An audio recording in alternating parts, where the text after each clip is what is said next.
Soqur көрсөм деп кыяланат. Дудук сүйлөсөм деп кыяланат.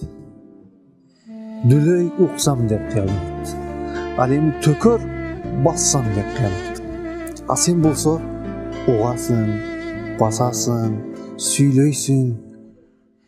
Сенде бардык жакшылыктардын баары бар да, болбогон нерсе үчүн кайгырасың. Жараткан зат сага берген көптөгөн жакшылыктарды эсте да кайгырбай жаша. Кайгы капа жоголгон нерсени кайра кайтарып бере албайт. Коркунуч сиздин келечегиңизди куруп бере албайт. Бирок урматтуу мусулман бир тууган, туруктуулук, токтоолук, кечиримдүүлүк жана кичпейилдүүлүк, сабырдуулук сиздин бактылуу болушуңузга жардам берет. Андыктан урматтуу мусулман бир тууган, кайгырбастан бактылуу жашаңыз. Бактылуу болгуң келеби? Анда кайгырба. Бактылуулук балким сен ойлогондон да жакындыр. Бактылуулук бул сенин кылган ишиңдедир.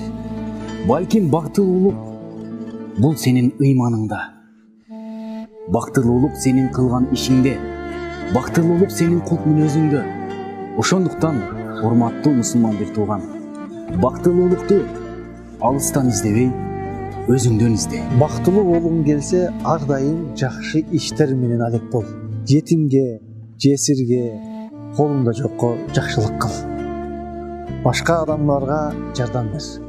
Анткени кишиге бактылуулукту байлык, бийлик эмес, балким кылган иши алып келет. Бактылуу болгуң келсе, бирөөлөрдүн ишине кийлигишпе. Аларды айыптаба. Бактылуу болгуң келсе, жакшы гана сөздөрдү сүйлө, жаман сөздөрдөн оолак бол. Эгер бактылуу болгуң келсе, анда эл сенин мамилеңден, жана сөздөрүңдөн куркпогудай болсун. Эгер бактылуу болгуң келсе, кийимиңдин жана тулку боюңдун тазалыгына көңүл бор. Эң негизгиси жандын тазалыгына маани берип жаша. Бактылуу болгуң келеби? Анда шек күнөөдөн, тынчсыздануудан арылган. Эгер бактылуу болгуң келсе, кайгырбай, капа болбой, кек сактабай жаша.